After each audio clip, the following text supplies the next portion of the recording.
VH 언어 입문의 저자 김성엽입니다. 18장 계속 이어서 하겠습니다. 제가 그 C 언어에서 데이터를 그룹 짓는 크게 큰 두 가지 방법이 있는데 그게 이제 배열과 구조체 문법이라고 이야기했었습니다.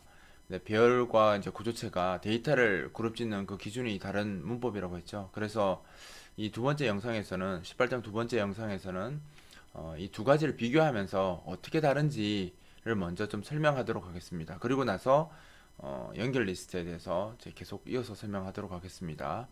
자, 예를 들어서 이제 친구 정보를 관리하는 프로그램을 하나 만든다고 가정을 하겠습니다. 아주 간단하게. 이 프로그램은 그러니까 친구 정보라는 게 신체 정보입니다. 그래서 친구의 이름, 나이, 키, 체중을 관리하는 프로그램을 만든다고 하겠습니다. 자, 뭐 간단하게 이제 만들기 때문에 이제 메뉴를 친구 추가, 그다음에 친구 목록 보기, 그리고 종료 이렇게 메뉴를 제공을 하고요. 각 메뉴는 친구 추가 같은 경우에는 이제 친구 이름이랑 나이랑 키나 체중을 이렇게 입력받는 겁니다. 그래서 받는 거고요. 친구 추가는 그다음에 친구 목록 보기를 하면 이렇게 입력한 정보를 자기가 이렇게 쭉 볼 수 있는 겁니다. 그러니까 번호 1번을 선택하면 이렇게 해서 하나씩 입력을 받는 거고요. 번호 2번을 선택하면 이렇게 자기가 입력한 정보를 이렇게 볼 수 있는 거죠. 그리고 이제 3번을 누르면 프로그램이 종료되는 형태로 이제 프로그램을 만들어 보겠습니다. 만들어 본다고 가정하겠습니다. 자, 그럼 먼저 친구 추가할 때 보면 이제 친구 추가를 정상으로 입력했을 때는 지금처럼 이렇게 입력하면 되고요. 그죠? 마재승 25, 178 이렇게 입력하면 되고요. 만약에 이제 입력을 했는데 지금 5명만 관리할 수 있도록 이제 프로그램을 만들 거기 때문에 최대 인원을 초과하면 그죠? 1번을 누르더라도 이미 5명을 다 입력했다고 입력을 못 받는다고 이렇게 나오게 할 겁니다. 그 다음에 친구 목록 보기는 친구가 만약에 친구가 등록되어 있으면 등록되어 있는 친구들 쭉 다 보여줄 거고요. 만약에 처음에 아무도 친구를 추가하지 않은 상황이라면 등록된 친구가 없습니다 라고 이렇게 출력할 겁니다. 자, 그럼 이제 이 프로그램 종료는 그냥 종료하면 되기 때문에 별거 없습니다. 그 다음에 이제 작업할 메뉴는 시작은 메뉴 하면서 작업 메뉴, 그러니까 1, 2, 3번 출력하는 그 메뉴는 메인 함수에서 처리를 할 거고요. 사용자가 이제 어떤 메뉴를 어떤 기능을 사용할 것인지를 선택해 줄 수 있는 기능이겠죠. 그 다음에 친구 추가하기는 이제 add friend라는 함수를 만들어서 사용할 거고요. 스캔앱을 이용해서 5명까지만 입력받게. 그러니까 한 번에 한 명씩만 입력할 수 있고, 5명까지만 입력을 받도록 할 겁니다. 그 다음에 친구 목록 보기는 show friend list라는 함수를 만들어서 처리를 할 거고요. 현재 입력된 사용자, 친구들의 목록을 출력할 것입니다. 사실 이 전체 소스는 제 책에 이제 다 따로 나와 있기 때문에 책 전체를 이렇게 책에서는 보면 배열 쭉 다 되어 있고 구조체 쭉 이렇게 다 되어 있기 때문에 그 책에 있는 내용을 보고 이제 이게 배열은 이렇게 이 프로그램을 만드는구나. 그다음에 이제 구조체는 이렇게 만드는구나 하고 이렇게 볼 수 있는데 지금 동영상에서는 이제 아예 그 배열과 구조체를 아예 비교하면서 설명을 하도록 하겠습니다. 먼저 사용자가 그러니까 데이터를 바라보는 관점이 배열 같은 경우는 동질의 데이터를 그룹 짓기 때문에 지금 보시는 것처럼 이름은 이름끼리, 나이는 나이끼리, 그쵸? 키는 키끼리, 몸무게는 몸무게끼리 이렇게 데이터를 다 그룹 지어야 되기 때문에 지금 데이터 그룹이 4개로 나눠졌습니다. 그죠? 이름, 나이, 그다음에 키, 몸무게 이렇게 4개의 데이터 그룹으로 나눠졌고요.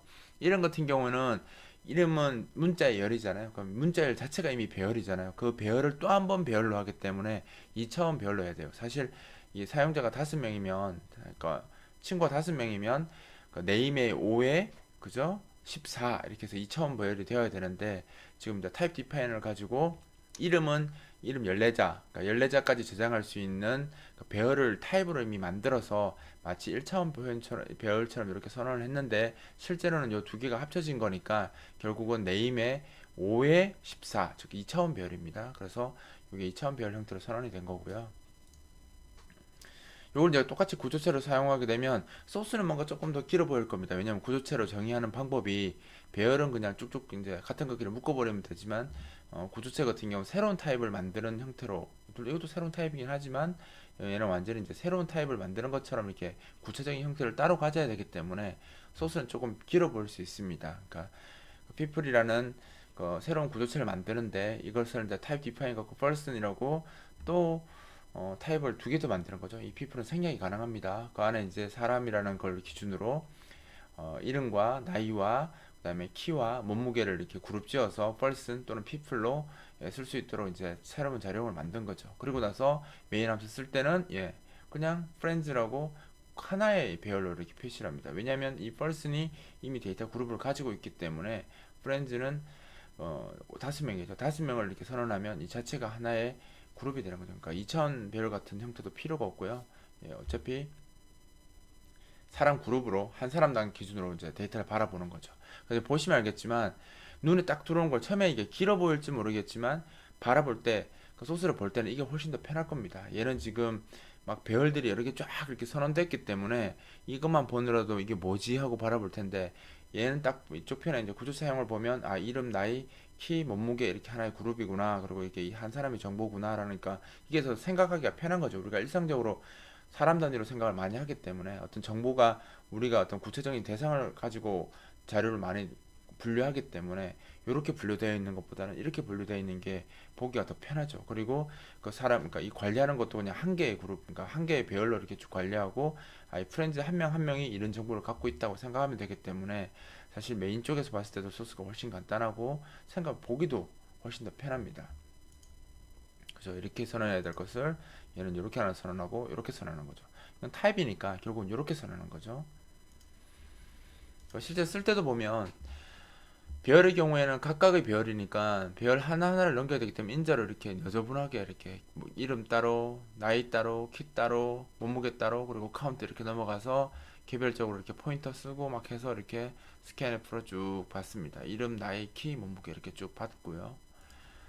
구조체 같은 경우는 구조체 하나만 딱 넘어가면 됩니다. 그죠? 그리고 그 위치에 더하기해서 그 위치로 바로 이동을 포인트를 써서 바로 이동시키고 거기다가 바로 이제 이름, 나이, 그다음에 키, 몸무게 이렇게 받습니다. 뭐 어차피 쓰는 건 비슷하죠. 근데 인자 넘어가는 거 보시면 알겠지만 배열은 각각을 넘긴 거기 때문에 좀 지저분하고요.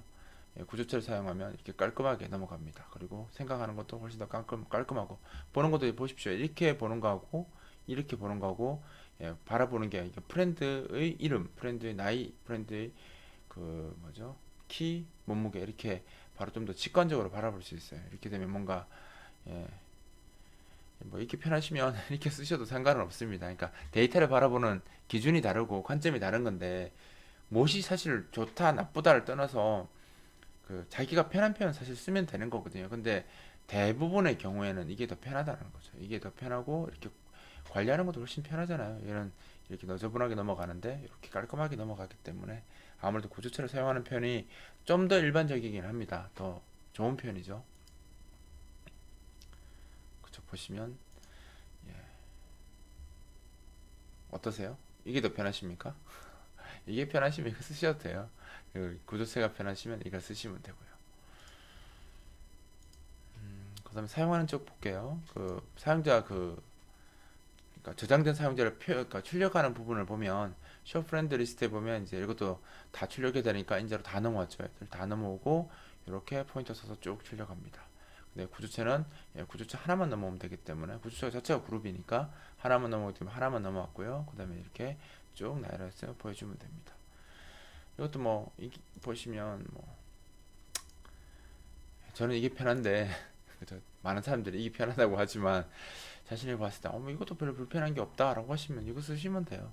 대신 이제 여러분 또 알아두셔야 될 게 물론 자기가 좋은 표현 쓰시면 되긴 하는데 이게 이제 문제가 되는 경우는 어차피 프로그램을 혼자 하는 건 아니거든요. 나중에 다른 동료들을 그리고 같은 그룹을 지어서 이제 이러면서 같이 프로그램을 하게 되는데 자기가 이런 표현을 안 쓰고 이런 표현을 쓰게 되면 이런 표현이 편하다 이 표현을 쓰면 다른 같이 동료들이 별로 좋아하지 않죠. 얘는 뭐 이런 식으로 프로그램을 했냐 이런 식으로 생각할 수 있기 때문에 이 표현에 좀 익숙해지는 게 더 좋을 수 있습니다. 자, 그 다음에 이제 그래서 지금까지 설명한 건 결국 이제 배열로 데이터를 관리하는 것, 그러니까 배열로 이제 프로그램을 하는 것과 구조체로 프로그램을 하는 것을 지금 제가 이 두 개를 비교하면서 보여준 겁니다. 그래서 이렇게 더 구조체를 사용하면 데이터를 관리하는 개념이 더 깔끔하게 관리하고 기준도 이게 더 좋다. 그러니까 관리하는 기준도 더 좋다라는 그걸 이제 비교해 드리려고 이렇게 보여드린 거고요. 사실 이건 단편적인 거고, 소스가 복잡하면 복잡해질수록 훨씬 구조체가 편해집니다. 나중에 지금 멤버가 지금 이름, 나이, 키, 몸무게밖에 없으니까 이렇게 나오는 거죠. 예를 들어서 뭐 거기에다가 뭐 시력 들어가고, 혈액형 들어가고, 뭐 가슴둘레, 뭐 이런 거 다 들어가잖아요. 들어가게 되면 이 배열은 점점 이 관련한 규모가 커질 거 아니에요. 인자가 많아질 거 아닙니까? 그럼 점점 더 불편해집니다. 하지만 구조체는 여전히 펄스는 하나로 그 놈들을 다 관리할 수 있기 때문에 추가로 인자가 늘어나지도 않고 더 편하게 쓸 수 있죠. 그래서 이제 계속 사용하다 보면 결국은 구조체를 쓰게 됩니다. 자, 그 다음에 제가 앞에서 펄슨이라는 그 구조체 크기를 22바이트라고 했잖아요. 근데 그게 옳지 않습니다. 과거에 처음 이제 저희들 C 언어 배울 때만 해도 그게 22바이트였거든요. 근데 지금은 이제 그 최적화 기술이 발전하다 보니까 이제 구조체를 어떻게 기계어로 바꿀 때 어떻게 데이터를 정렬하는 것이 속도 향상에 더 도움이 되는가라는 이론이 발전하다 보니까 지금은 구조체에 멤버 정렬이라는 개념이 추가가 되었습니다. 그 나중에 이제 비주얼 스튜디오 보시면 그 프로젝트 속성에 가시면 구조체 멤버 얼라이먼트, 즉 구조체 멤버 정렬을 설정하는 곳이 있거든요. 그 설정하는 곳 보시면 아시겠지만 기본이 8바이트 정렬로 되어 있습니다. 그 8바이트 정렬이 어떤 것을 의미하는지 지금부터 설명하도록 하겠습니다. 그죠? 지금 제가 설명한 거고요. 컴파일러가 구조체 멤버 정렬을 제공합니다. C 컴파일러가 그 실행 속도를 향상시키기 위한 거고요. 보통 이제 1, 2, 4, 8바이트 단위로 설정하는데 기본 설정은 8로 되어 있습니다. 그래서 컴파일러 이제 이 값들 어떤 걸 설정했느냐에 따라서 구조체 크기가 달라집니다. 즉 구조체 크기가 아까처럼 펄슨이 22바이트가 아니고요. 1바이트, 2바이트, 4바이트, 8바이트 중에 어떤 걸 선택했느냐에 따라서 펄슨 또는 피플 구조체의 크기가 달라질 수 있기 때문에 주의를 해야 됩니다. 예를 들어 보면 지금처럼 테스트라는 구조체를 만들었거든요. A, B, C, D라는 항목을 가지고 있는 구조체인데요. A는 1바이트, B는 4바이트, C는 2바이트, D는 1바이트. 이렇게 되면 이제 이 테스트 구조체의 크기는 기본적으로 이제 크기를 얼마냐라고 하면 이 크기는 합산한 겁니다. 그러니까 12바이트가 되겠죠. 그죠? 5바이트, 12바이트가 아니네요. 5바이트, 3바이트니까 8바이트겠네요. 그죠? 그죠? 그러니까 이게 5, 3이니까 그죠? 8바이트입니다. 8바이트입니다. 이게 전체가 8바이트니까 테스트는 원래 8바이트였습니다. 자, 그런데 제가 한번 보여볼게요. 1바이트 정렬. 1바이트 정렬은 따로 이렇게 정렬을 하지 않습니다. 그 원래 크기를 그대로 쓰거든요. 그래서 8바이트입니다. 즉, 이 구체체가 1바이트 정렬을 사용할 때는 자신의 크기가 8바이트입니다. 즉, A는 1바이트, B는 4바이트, C는 2바이트, D는 1바이트에서 전체 크기가 8바이트로 나옵니다. 그래서 만약 구조체를 컴파일러가 그 1바이트 정렬로 설정되어 있는 구조체 멤버 정렬이 그 1바이트 정렬로 되어 있는 경우는 원래 구조체 그냥 더한 그 크기가 그대로 나옵니다. 아까 처음에 제가 이야기했듯이 8바이트가 그대로 나온 거죠. 그런데 이제 2바이트 정렬을 사용하게 되면요. 2의 배수, 구조체들이 다 2의 배수에서 시작할 수 있습니다. 그래서 자, 보시면 A는 그죠? A가 1바이트 먹었잖아요. 그죠? 근데 여기서 B가 시작하는데 B는 여기가 0이라고 치면요. 얘가 그 2의 배수에서 시작할 수 있기 때문에 여기 시작했으면 여기 1이잖아요. 그럼 여기서 시작을 못 합니다. 2의 배수에서 시작할 수 있으니까 B는 여기서 한 개 건너떠서 이렇게 시작하는 거죠. 즉, 이 항목들이 2의 배수에서 자리를 잡을 수 있다는 거죠. 그래서 지금 여기 A 뒤에 있는 요 한 바이트를 못 쓰고요. 맨 끝이 날 때 D 뒤에도 요 한 바이트를 못 씁니다. 그러니까 요게 다 2의 배수로 묶게 됩니다. 그러니까 한 항목이 최소 2바이트를 가져야 된다는 거죠. 한 항목이. 즉 A가 1바이트면 얘가 2바이트로 처리가 되는 거죠. 부족하니까.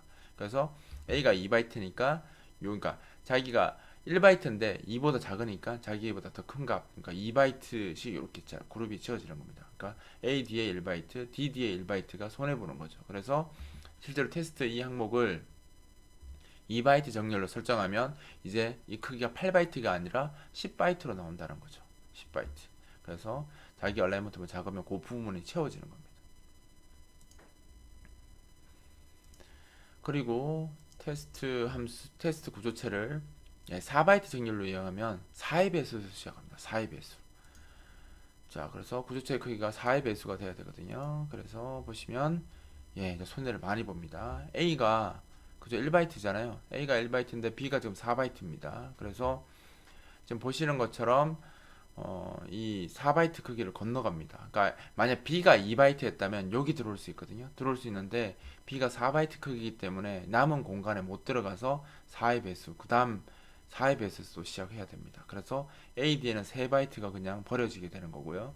그 다음에 B는 4바이트고 그 다음에 C는 이제 2바이트고 여기 4의 배수에서 시작할 수 있잖아요. 그래서 C는 4의 배수로 시작했고 그 다음 D 같은 경우에 그러면 이 두 개가 버려지냐? 아닙니다.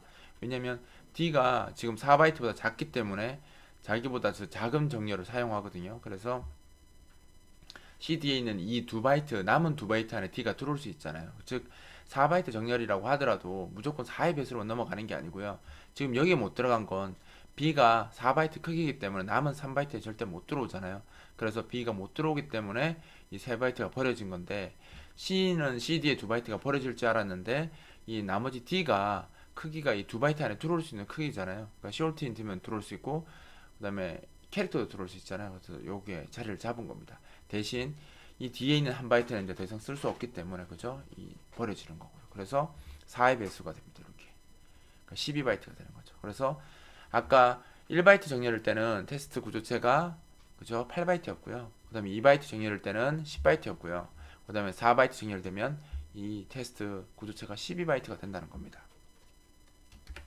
자, 구조체 크기가 계속 달라지고 있습니다.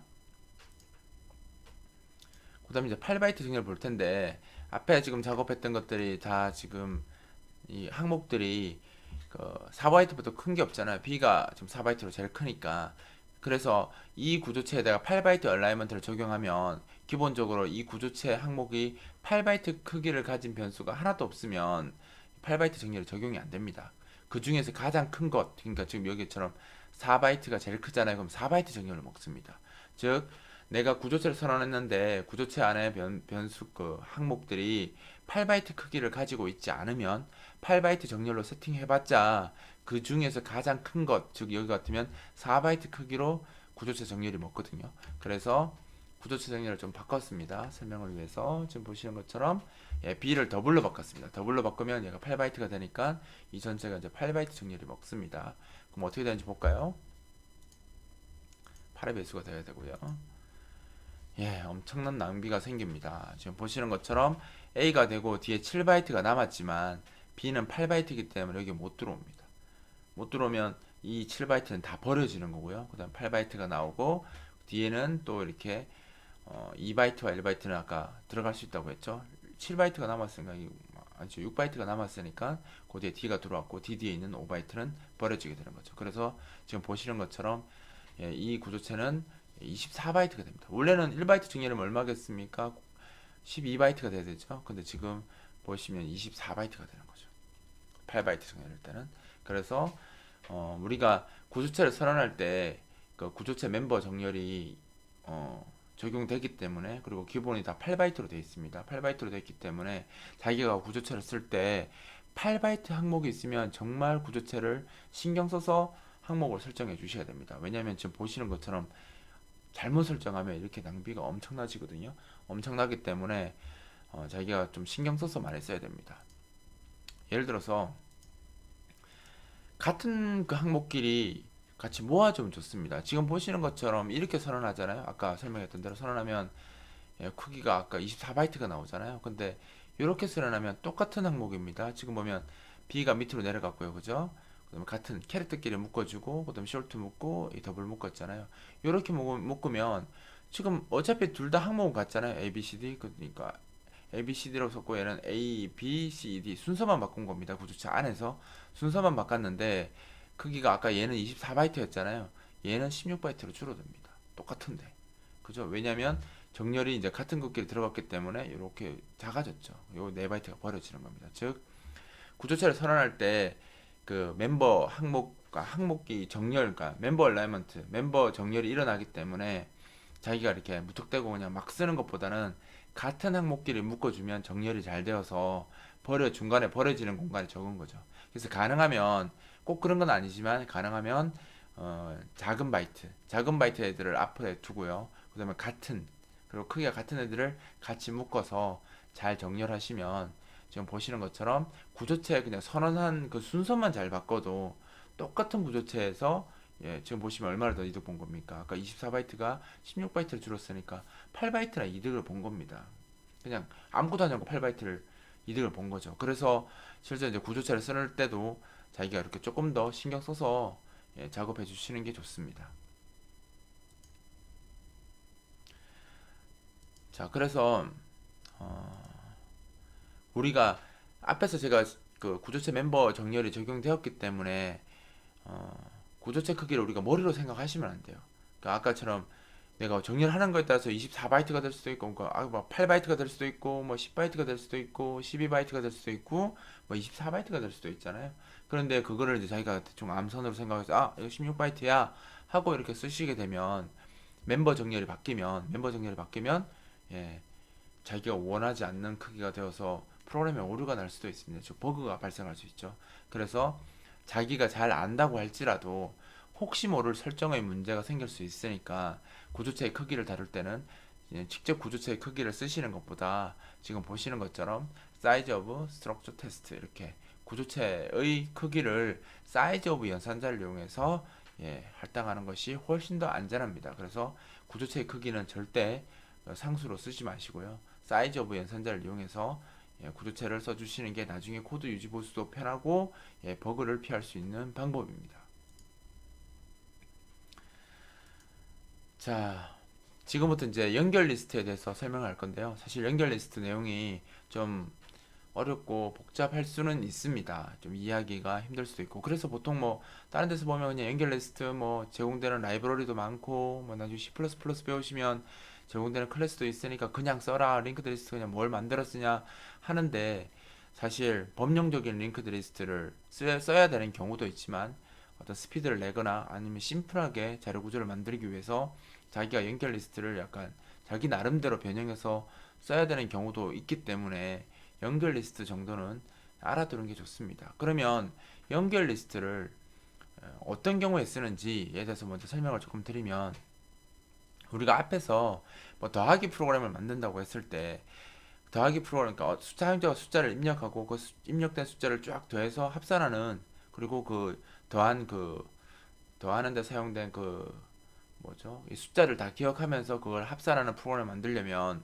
여러 가지 이제 방법이 있는데 배열을 쓰면 어떻게 된다고 했어요?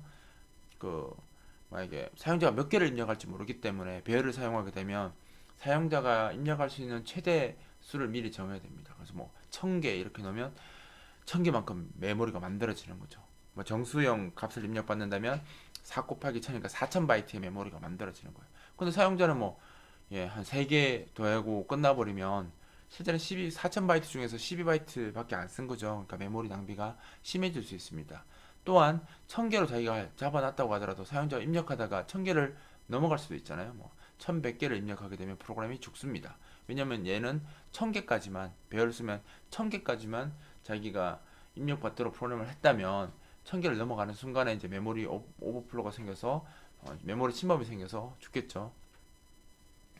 그래서 이제 포인터를 쓰게 되면 사용자가 원하는 만큼 메모리를 할당해서 쓸 수가 있습니다. 그 프로그램 시작할 때 너 몇 개 쓸 거야? 라고 이야기하고 나 1000개 쓸 거야? 라고 하면 이제 1000 입력하면 실제 프로그램은 1000개를 입력받을 만큼 즉 4000바이트의 메모리를 만들어서 쓰겠죠. 써서 할 수 있는데 문제는 사용자한테 몇 개 입력받을 건지 물어본다는 거죠.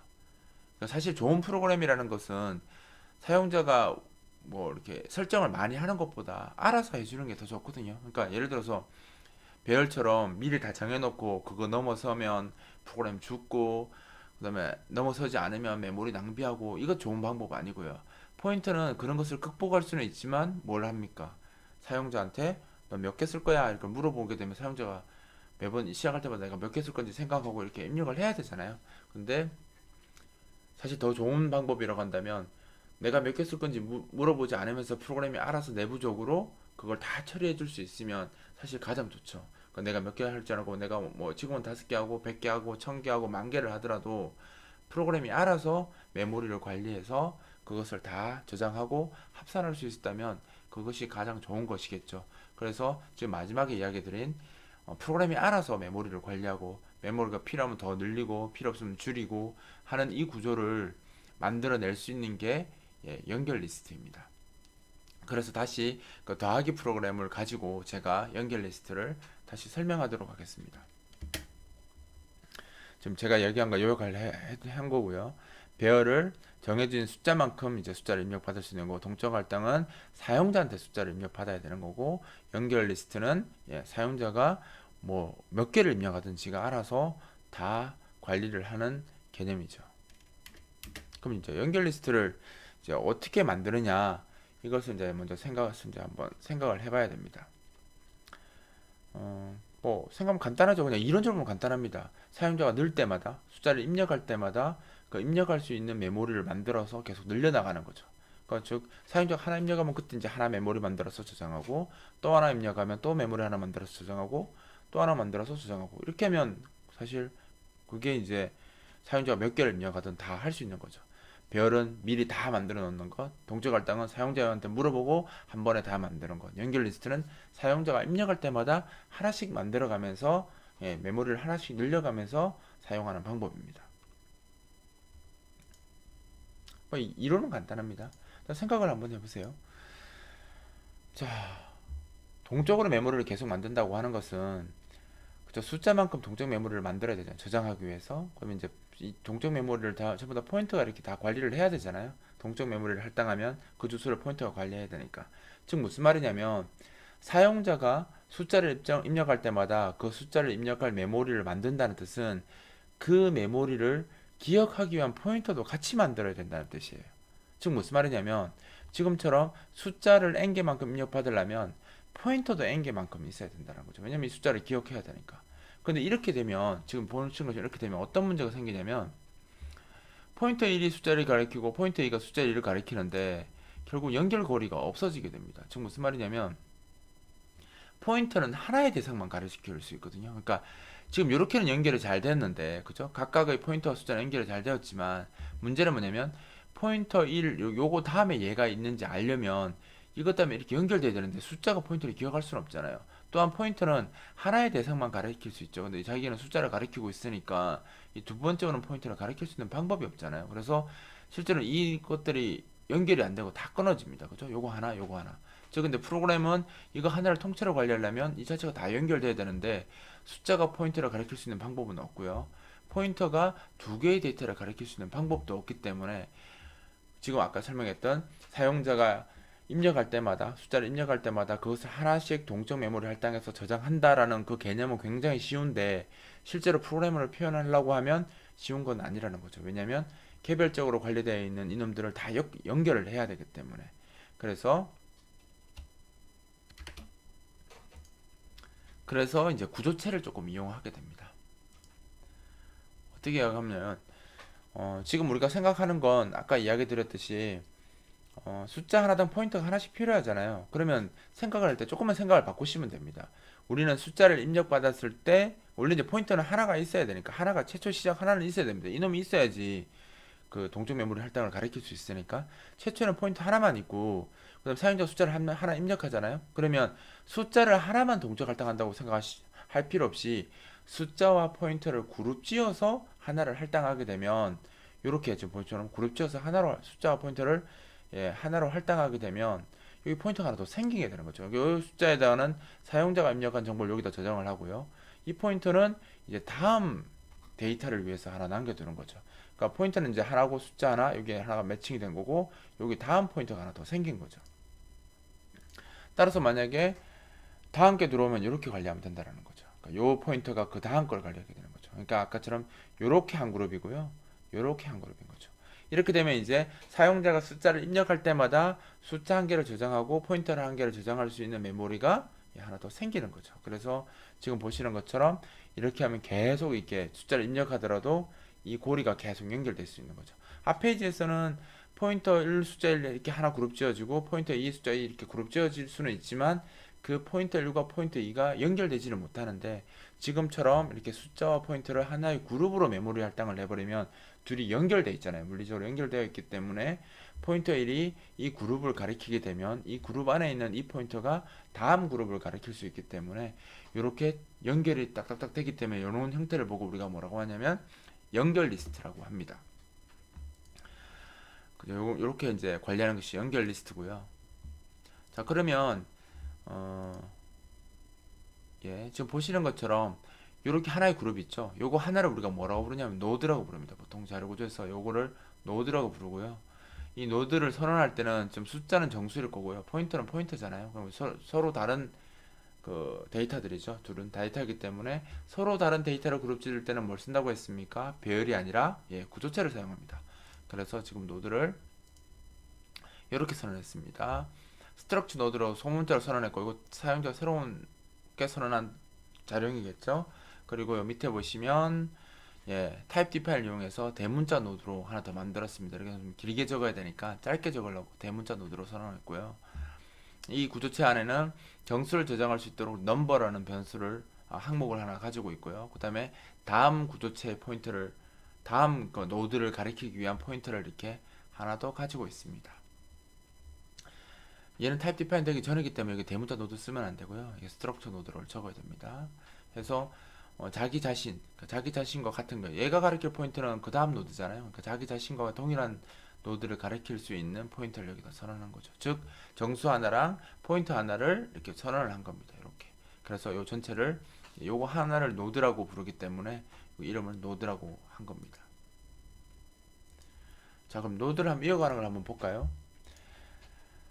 자, 제일 시작점은 아까 그 연결 리스트를 만들려면 제일 시작점이 하나 있어야 된다고 했죠. 그래서 이 시작점은 헤드 포인트라고 합니다. 이건 이제 요거 하나는 노드고요. 얘는 헤드 포인터입니다. 노드가 아닙니다. 얘는 노드가 아니고 그냥 포인터예요. 포인터이고 이 포인터는 타입이 노드를 가리킬 수 있는 포인터겠죠. 그래서 이렇게 선언을 합니다. 노드 포인트로 그러니까 뭐 소문자 노드를 쓰고 싶으면 스트럭트 노드라고 하면 되고요. 타입 디파인된 값을 그대로 쓰고 싶으면 대문자로 노드라고 적고 이제 p 헤드 얘는 헤드 포인터입니다. 그리고 널 자기가 처음에 아무것도 가리키고 있지 않다. 아직 노드가 없다라는 뜻으로 헤드 포인트에다 널을 넣어줍니다. 이렇게 넣어주고요. 그 다음에 이제 그러니까 헤드 포인트는 지금 아무것도 없겠죠. 가리키는 대상이 없다라는 뜻입니다. 처음에 널이 들어있으니까. 자, 그 다음에 새로운 노드를 한번 추가해 보겠습니다. 사용자가 10이라는 숫자를 입력하는 경우에 이 10이라는 숫자를 저장하기 위해서 새로운 노드를 추가를 할 겁니다. 새로운 노드를 추가하려면 당연히 동적 메모리 할당 함수인 메모리 알로케이션 함수를 사용해서 그 메모리를 할당을 할 거고요. 그 다음에 이제 그 새로 이제 메모리 알로케이션으로 노드를 할당하면 이 노드는 어떻게 됩니까? 정수 하나와 포인트 하나를 저장할 수 있으니까 그 정수를 저장하는 곳에다가 예, 이 할당된 노드에 대한 주소는 헤드 포인터가 가지게 될 거고요. 그 할당된 그 노드 안에는 넘버에는 12를 저장하고 pnext에는 널을 대입합니다. 저기 널을 대입하는 이유는 자기 뒤에는 아직 없으니까 다음 노드가 없는 거잖아요, 현재. 그래서 널을 대입하게 됩니다. 지금 무슨 말이냐면 1번 항목 1번 항목 이제 사용자 11을 입력했고요. 2번 항목을 하면 메모리 알로케이션을 사용해서 동적 할당한다고 했죠. 그래서 메모리 알로케이션을 이용해서 사이즈 오브 노드 제가 구조체는 바이트로 그냥 직접 명시하는 것보다 사이즈로 쓰시는 게 안전하다고 했죠. 그래서 사이즈 오브 노드에서 노드 크기만큼 동적 메모리를 할당해서 p 헤드 즉 헤더 포인트한테다가 이렇게 저장한 거죠. 그럼 처음에 헤더 포인트가 너를 가지고 있었다. 즉 자기 뒤에 자기가 가리키는 노드가 없다라고 돼 있었지만 이렇게 되면 이제 노드 하나를 얘가 가리켜야 되는 거죠. 그죠? 이제 100번째로 가정하면 이제 이렇게 이 사이즈 오브 노드니까 노드가 하나 만들어진 거죠. 만들어졌고 그 다음에 그러니까 이 3번까지 2, 3번이 지금 요거 한 겁니다. 요게 첫 번째 줄이고요. 그 다음에 p 헤드가 가리키는 넘버에다가 12를 넣겠다라고 했으니까 p 헤드 얘가 가리키는 이 첫 번째 노드죠. 가리키는 이 대상의 넘버에다가 12를 넣겠다니까 여기 12가 여기에 들어가게 됩니다. 그 다음에 p 헤드 넥스트에다가 p 넥스트에다가 널을 넣겠다면 여기 널이 들어가는 거죠. 왜 여기 널을 넣냐면 자기 다음에 지금 노드가 없잖아요. 노드가 없음을 명시하기 위해서 여기다 널을 넣은 겁니다. 아까 헤더 포인트가 처음에 시작할 때 널 갖고 있었잖아요. 자기가 아직 노드가 없으니까 널로 갖고 있다가 지금 메모리 알로케이션 돼가지고 노드가 생겼으니까 그 주소를 얘가 가진 거고요. 그죠? 이 메모리 알로케이션에 지금 100번지를 반환했다고 가정한 겁니다. 그러면 여기 100번지가 들어가고 이 첫 번째 노드를 이제 이 p 헤드가 가리키게 되고 p 헤드의 넘버에 여기 12가 들어갔고 p 헤드 p 넥스트에 널이 들어간 거죠. 자, 이게 대상이 없으니까 이렇게 됐고요. 한 번 더 해볼까요? 사용자가 이제 15라는 숫자를 입력했습니다. 그러면 노드가 하나 더 만들어져야 되겠죠. 처음에 12를 입력했고 그 다음 15를 하나 더 입력한 겁니다. 그럼 이제 15를 이제 저장하기 위한 노드를 추가해야 되겠죠. 그리고 이제 추가하기 위해서 이제 메모리 알로케이션을 사용할 거고요. 그 메모리 알로케이션에 대한 주소는 그죠? 메모리 알로케이션 주소가 나올 테니까 그 주소는 지금 두 번째 노드니까 첫 번째 노드의 pnext에다가 저장할 겁니다. 그죠? 원래 이제 첫 번째 노드의 pnext는 아까 앞에서 널러놨잖아요. 뒤에가 없다는 뜻으로. 근데 지금 새로운 노드가 추가되니까 새로 만들어진 노드의 주소를 첫 번째 노드의 pnext에다가 저장을 할 거고요. 그 다음에 이제 pnumber에는 넘버에는 15를 저장하고 또 pnext에는 너를 대입할 겁니다. 글로 쓰니까 잘 안 보이시죠? 머리 잘 떠오르지 않은데 예, 그림을 그려보면 앞에 여기까지 아까 했었습니다. 앞장에서 지금 100번지 해가지고 첫 번째 헤드 포인터가 첫 번째 노드를 가리키고 첫 번째 노드에 pnext는 지금 널이 들어가 있는 겁니다. 여기 앞에 있던 상황이고요. 자, 1번부터 하시면 2번이겠죠. 새로운 노드를 만들었습니다. 그럼 두 번째 노드가 이렇게 만들어졌죠. 그리고 이 주소는 누구한테 가져갔겠습니까? phead에 pnext에 넣었습니다. 새로 만들어진 거. 그럼 여기 아까 널이었는데 108번지로 바뀌었죠. 지금 여기에 만들어진 게 108번지라고 생각하시면 돼요. 그래서 108번지가 pnext에 들어갔고요. 그러면 108번지가 되었죠. 그 다음에 여기다 그러니까 phead 그죠? phead에 그죠? phead에 pnext phead에 pnext면 여기잖아요. 여기 얘입니다. phead가 가리키는 pnext는 얘잖아요. 얘가 가리키는 넘버 그럼 여기겠죠. 그럼 15가 여기 들어갑니다. 포인터가 가리키는 대상의 대상이죠. 그래서 결국 2차원 개념입니다. 두 번 건너갑니다. 그래서 처음에 phead가 가리키는 pnext 그죠? 얘가 가리키는 넘버 여기에 15가 들어갔고요. 그 다음에 이제 phead가 가리키는 그죠? phead가 가리키는 pnext가 가리키는 pnext 여기에다가 너를 넣었습니다. 왜냐면 이 뒤에는 아직 없으니까. 즉 마지막 노드에 pnext에는 항상 널이 들어가는 거죠. 그래야지 나중에 이제 얘가 찾아가다가 끝이 널이 있으면 더 이상 없구나 이렇게 판단하기 위해서 항상 마지막 노드에 pnext에는 널을 넣는 게 연결 리스트의 기본 구조입니다. 자, 이렇게 되면 이제 두 개를 이렇게 만들 수 있는 거죠. 자, 그러면 이제 이렇게 되면 어떻게 되겠습니까? 이제 지금 보시면 이렇게 되면 이제 두 개는 이렇게 간단하죠, 코드가. 근데 지금 보면 이렇게 pnext 이렇게 나갔잖아요. 그럼 이게 세 번째 되면 어떻게 됐습니까? 세 번째도 할만할 겁니다. 네 번째, 다섯 번째 이렇게 계속 추가되면 이렇게 된다는 겁니다. 노드 할당하는데 phead에 pnext에 pnext에 pnext에 이건 좀 문제가 있겠죠. 100개 되면 이거 못 쓰겠죠. 너무 많이 적어야 되니까. 그래서 이제 이렇게 적지는 않고요. 이걸 이제 이렇게 쓰면 너무 불편하니까, 그죠? 불편하니까, 반복문을 이용해서 이렇게 적지는 않고요. 반복문을 이용해서 사용합니다. 즉, 그러니까, 노드 포인터를 그냥 하나 더 선언하고요. phead 값을 바꾸면 나중에 문제가 되니까, phead는 항상 그 연결 리스트의 가장 시작 위치를 자기가 기억해서 가지고 있어야 되기 때문에, phead는 그대로 두고요. phead의 그 주소만 다른 노드 변수에다 하나 더 집어넣는 거죠. 그래서, 노드 포인터를 하나 만들고요. 만들어서 그 시작 주소를 p한테 넣습니다. 그럼 p는 여기를 가리키는 거죠. 즉 헤드랑 p랑 둘 다 동일하게 첫 번째 노드를 가리키고 있는 겁니다. 이렇게 헤드 주소를 p가 가졌으니까 둘 다 같은 데를 가리킬 거 아니에요. p 헤드가 가지고 있는 주소를 p가 그대로 가졌으니까. 즉 p도 100번지를 가지고 있을 테니까 헤드가 첫 번째 노드를 가리키듯이 p도 첫 번째 노드를 가리키고 있는 거죠. while문을 돌 겁니다. 그래서 p가 pnext가 널이 아닐 때까지, 그죠? 널이 아니면 널이라는 뜻은 맨 마지막이니까 널이 아닐 때까지 p가 첫 번째 이제 널이 아닐 테니까 헤드가 p가 가리키는 pnext를 p에다 다시 대입합니다. 즉 108번지를 p가 가리키는 pnext, p가 처음에 헤드였잖아요. 헤드가 가리키는 그 pnext니까 요 놈이죠. 108번지 갖고 있었잖아요. 그걸 다시 p에 대입한 거죠. 그러니까 p는 원래 아까 100번지 갖고 있었는데 요 값이 p에 다시 들어갔으니까 이제 p는 1로 이동한 겁니다. 즉 while문, 즉 널이 나올 때까지 이 while문을 계속 반복하면 이 p는 결국 어디로 가냐면 그 연결 리스트의 가장 마지막 노드로 이동하게 됩니다. 즉 p가 처음에 있다가 while문 한 번 들면 그 다음 노드, 또 while문 한 번 들면 그 다음 노드 이렇게 이동한다는 거죠. 왜냐면 p는 현재 p가 가리키는 pnext의 값을 계속 대입을 할 거기 때문에 어디까지? P가 가리킨 대상의 Pnext가 널이 아닐 때까지 계속 반복을 하기 때문에 결국 P는 그 연결 리스트의 가장 마지막까지 갈 수 있다는 거죠. 그래서 나중에 그 마지막 노드를 찾을 때 지금처럼 이렇게 무식하게 계속 화살표를 써서 이렇게 연결하는 게 아니라 지금 이렇게 하면 나중에 너무 많아지면 못 쓰거든요. 어차피. 그래서 지금 보시는 것처럼 while문을 써서 추가적인 포인트를 하나 더 사용해서 while문을 써서 이렇게 쓰지 않고 이렇게 반복해서 돌아가서 마지막 노드를 찾는다는 거죠. 그죠? 그래서 결국 여기 걸리면 널이 걸리면 더 이상 없다라는 거죠. 자, 그래서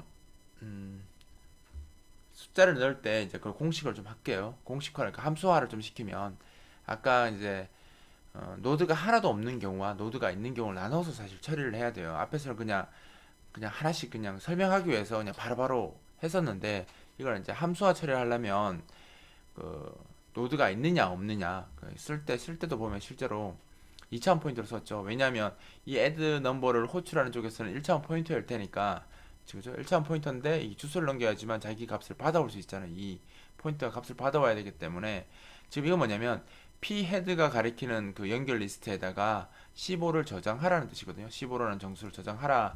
이거 잘못 눌렀습니다.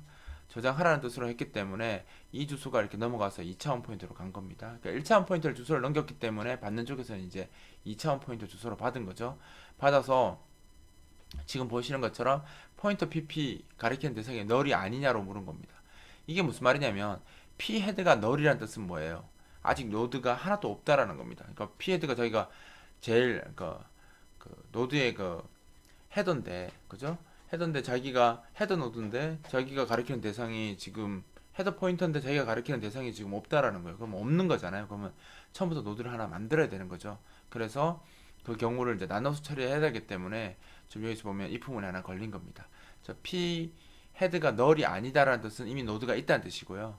else 문으로 빠지면 노드가 없다라는 거죠. 그래서 노드가 없는 경우에는 p 헤드에다가 바로 그죠? 자기가 아직 p 헤드가 자체가 널이기 때문에 가리키는 대상이 없으니까 바로 노드를 넣고 그 다음에 이제 pp 헤드 값을 p에다 넣어가지고 p 넘버랑 데이터랑 이렇게 사용자가 입력한 그 15라는 값을 새로 할당된 데다 넣고 next null 이렇게 넣는 거죠. 그러니까 이게 제일 처음에 시작했던 그 코드예요. 근데 갑자기 뜬금없이 p를 왜 썼냐면 얘는 지금 그 자기 하나만 하기 때문에 사실 바로 해도 되긴 하지만 위에 있는 if 문 코드하고 같이 이제 활용하기 위해서 포인터 배수를 하나 더 쓴 겁니다. 왜냐하면 얘는 지금 그 헤더 노드가 헤더 포인터가 가리키는 대상이 하나도 없는 경우에는 그냥 바로 이렇게 만들어서 그냥 쓰면 되기 때문에 이렇게 하면 되지만 이미 이제 노드가 만들어지고 한 개, 노드가 한 개, 두 개, 세 개, 네 개 만들어지면 그 화살표를 다 엮을 수 없다고 했잖아요. 그래서 앞에 했던 것처럼 while문을 사용해서 그죠? while문을 사용해서 지금 이 while문을 사용해서 마지막 노드를 검색하고 그 마지막 노드를 찾아서 거기에다가 메모리 로케이션 할당하고 이렇게 작업을 한 거죠. 이렇게 작업을 했고요. 그래서 이제 앞에 했던 내용을 함수화를 이렇게 시킨 겁니다.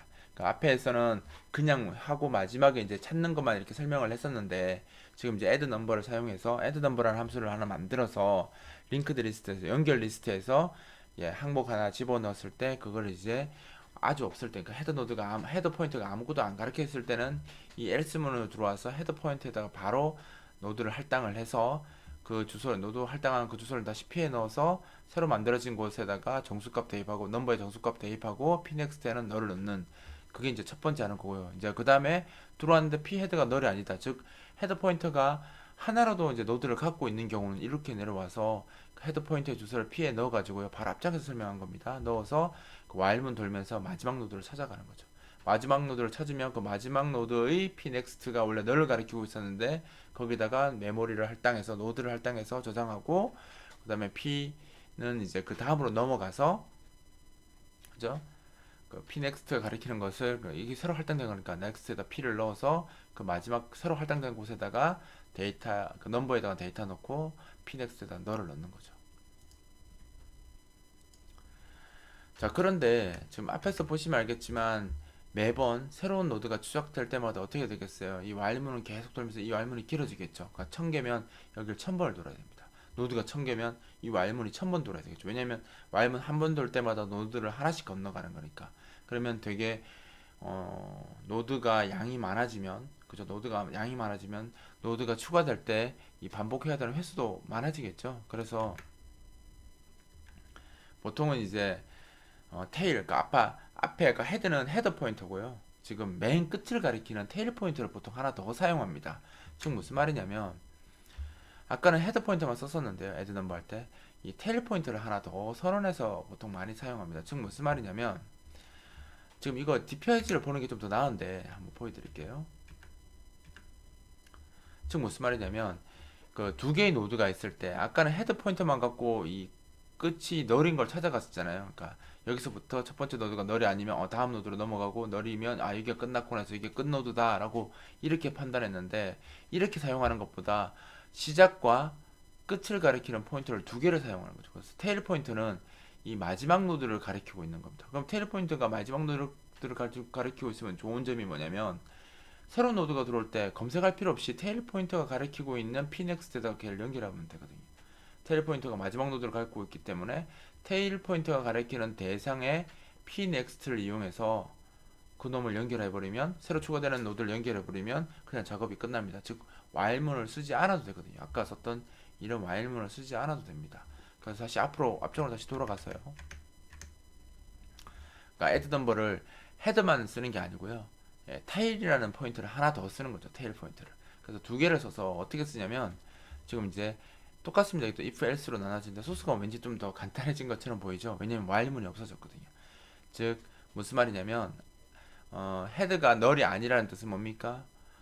계속 노드가 있다는 뜻이죠. 그런 경우에 아까는 while문을 통해서 그 마지막 노드를 탐색했지만 지금은 ptail이라는 이 포인터가 마지막 노드를 가리키고 있기 때문에 ptail이 가리키는 pnext에다가 새로 만들어진 거 바로 연결을 하고 ptail이 가리키는 pnext에다가 ptail을 다시 뒤로 옮기는 거죠. 그러니까 ptail이 아까 그 포인터 노드 포인터 p 그걸 대신하는 겁니다. 대신해서 자기가 바로 뒤로 자기는 이제 무조건 새로 만들어진 마지막을 얘가 또 가리키게 되는 거죠.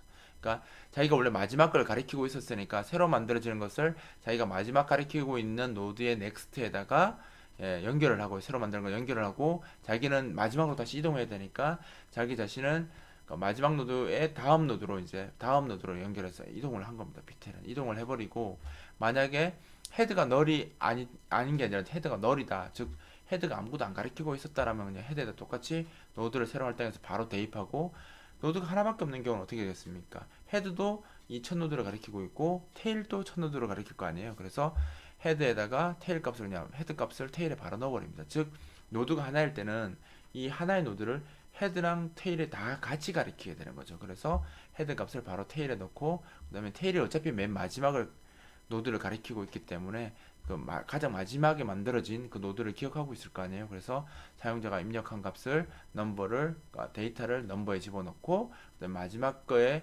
명시하기 위해서 pnext에다 너를 넣어주는 거죠. 그러니까 앞에 했던 것보다 비교해 보시면 소스 코드가 더 간단해질 거예요. 물론 변수가 하나 더 매개 변수가 하나 더 늘긴 했지만 사실 코드적으로 봤을 때는 while문이 통째로 하나 사라졌기 때문에 코드도 더 간단한 거죠. 즉 지금 여기 했듯이 간단한 이유가 이 코드가 사라졌거든요. 이 코드가 사라지고 변수가 좀 더 이름이 길어져서 의미를 주다 보니까 ptail이라고 의미를 주다 보니까 변수 이름 좀 길어져서 복잡하게 느끼실 분도 있겠지만 코드 자체가 줄어서 효율도 더 증가하고 더 깔끔해진 겁니다. 그래서 형태적으로 봤을 때 이렇게 된다는 거죠. 테일 포인트는 가장 끝에 있는 노드를 따라다니게 되고 헤드 포인트는 그 기준이니까 항상 가장 앞에 있는 거죠.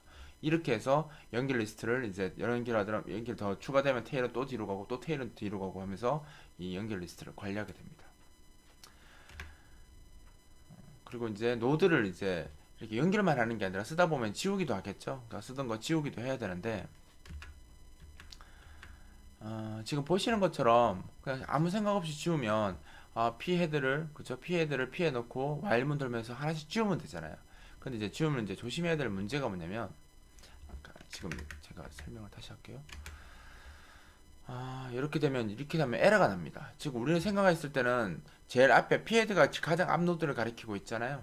가장 앞 노드를 가리키고 있기 때문에 얘가 지나가면서 뒤로 가면서 이제 노드를 하나씩 지워 나가면 끝날 것이라고 생각해서 지금 보시는 것처럼 피헤드가 가리키는 그 주소를 P가 받아서 while문을 돌면서 뒤로 하나씩 P next 뒤로 하나씩 이동하면서 노드를, 그러니까 첫 번째 노드 지우고 두 번째 노드 지우고 세 번째 노드 지우고 이렇게 하면 될 거라고 생각하지만 실제로 이렇게 코드를 구성하면 오류가 납니다. 왜 오류가 나는지 살펴보면 좀 이 코드입니다. 오류가 나는 코드. 자, 보시면 예, 노드가 이렇게 되어 있었죠. 이렇게 되어 있었는데 헤드 포인트가 제일 첫 번째 노드를 가리키고 있고 첫 번째 노드가 두 번째 노드를 가리키고 있고 테일 포인트가 마지막을 가리키고 있잖아요. 근데 이게 지금 노드가 점점 길어질 수가 있습니다. 그죠? 점점 길어질 수가 있는데 지금 보시는 것처럼 어, 예, 이 첫 번째 P가 헤드를 가리켜서 얘를 지워버리잖아요. 얘를 지워버리면 예, 지워버리면 이 뒤 두 번째 노드를 가리키는 놈은 첫 번째 노드에 pnext가 이걸 가리키고 있었잖아요. 근데 얘가 지워져 버렸기 때문에 이 두 번째 노드를 가리키는 이 108번지도 같이 지워 버렸습니다. 그러면 이 연결고리가 끊어져 버리는 거예요. 즉 무슨 말이냐면 처음에 이 시작 노드 첫 노드를 지워버리면 두 번째 노드를 찾아갈 수 있는 고리가 끊어져 버리는 겁니다. 지금처럼 두 개 있는 경우에는 헤드로 하나 지우고 테일로 하나 지우면 지울 수 있겠죠. 지울 수 있겠지만 이게 3개가 되고 4개가 되면 테일은 그 뒤에 있기 때문에 어차피 첫 번째 노드가 지워지게 되면 그죠? 어차피 첫 번째 노드가 지워지게 되면 두 번째 노드를 찾을 길이 없습니다. 왜냐면 두 번째 노드의 주소가 첫 번째 노드에 pnext에 있기 때문에 얘를 지워버리면 얘를 못 찾는 거죠. 그래서 실제로 앞에 이렇게 while문을 돌리면 안 된다는 겁니다. 즉 무슨 말이냐면 이 노드를 지우고 싶다면 이 108번지를 어딘가 딴 데 기록을 시켜 놓고 그 다음에 이걸 지워야 된다는 거죠. 그러니까 지우는 순서가 새로운 포인트를 하나 만들고요. 새로운 포인트를 하나 만들어서 이 108번지를 그 포인트에다 저장을 하고요. 얘를 지워야지 108번지를 이 포인트가 가지고 있기 때문에 두 번째 노드를 찾아갈 수 있다는 뜻입니다. 따라서 어떻게 지워야 되냐면 그죠? 지금 이렇게 코드가 좀 더 복잡해져야 된다는 거죠. 그러니까 아까는 P 하나만 있었는데 지금 P save next라고 변수를 하나 더 만들었거든요. 그래서 그 프리에서 그 P가 가리키는 놈을 지우기 전에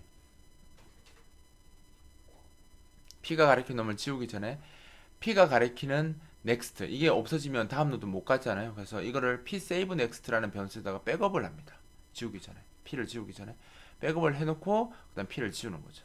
하지만 이제 P가 지우면 그 P가 가리키고 있던 그 다음 대상을 가리키던 주소가 pnext인데 걔가 없어졌잖아요. 없어졌지만 이걸 지우기 전에 psavenext라는 이 변수에다가 pnext가 가지고 있던 값을 저장했기 때문에 그냥 이 psavenext를 P를 넣으면 pnext 한 거랑 마찬가지죠. 그래서 그 다음 노드로 이동할 수 있는 겁니다.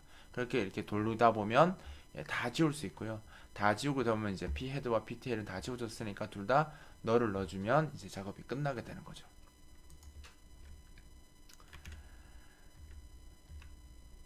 그림을 한번 보겠습니다. 예.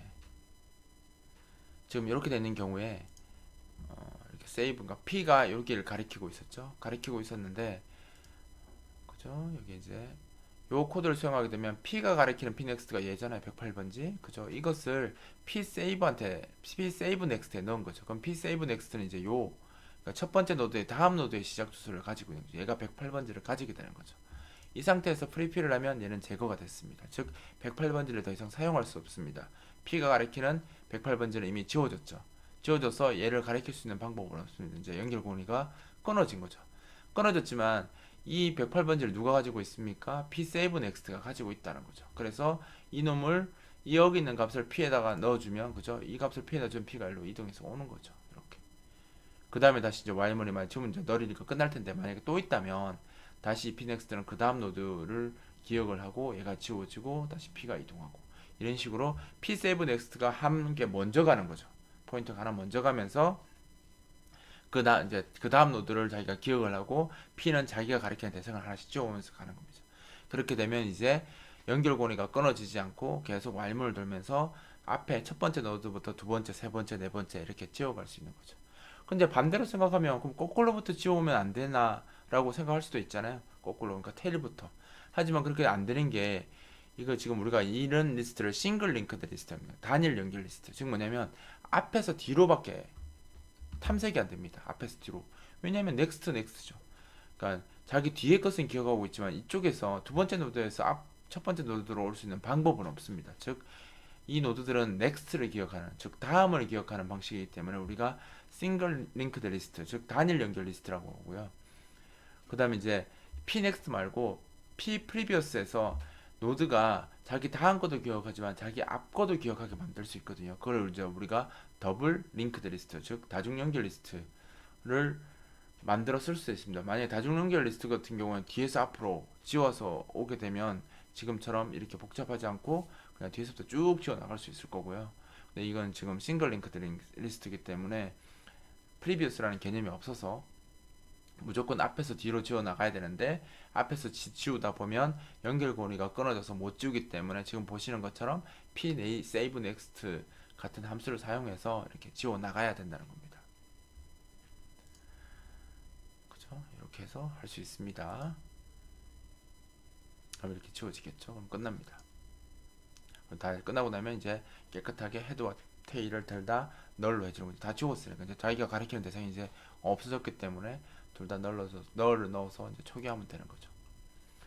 사실 연결 리스트가 개념이 복잡하면서도 여러분들이 저런 개념을 많이 안 써보 실생활에서 쓸 일이 없잖아요. 연결 리스트 같은 것을 쓸 일은 없기 때문에 잘 안 써서 익숙하지 않아서 좀 어려울 수 있는데 지금 저기 나온 저 소스를 이제 많이 직접 실습을 해봐야 돼요. 제 책을 보시면 저기 좀 더 실습 코드가 더 구체적으로 나와 있잖아요. 그래서 그 코드를 이용해서 실습을 많이 하셔서 연결 리스트를 좀 익숙하게 하시는 게 좋습니다. 나중에 여러분들이 나중에 C++ 배우거나 아니면 C도 여러 가지 라이브러리를 사용하다 보면 연결 리스트를 그냥 제공하는 라이브러리들이 많거든요. 그러면 그 라이브러리를 그냥 쓰셔도 상관은 없지만 이 개념을 이해하고 있다면 나중에 자기가 뭔가 새로운 것을 만들 때 좀 더 효과적인 연결 리스트나 효과적인 동적 데이터 관리를 할 수 있으니까 이 연결 리스트는 그냥 대충 하지 마시고 확실하게 이해를 하고 가는 게 좋습니다. 사실 포인터가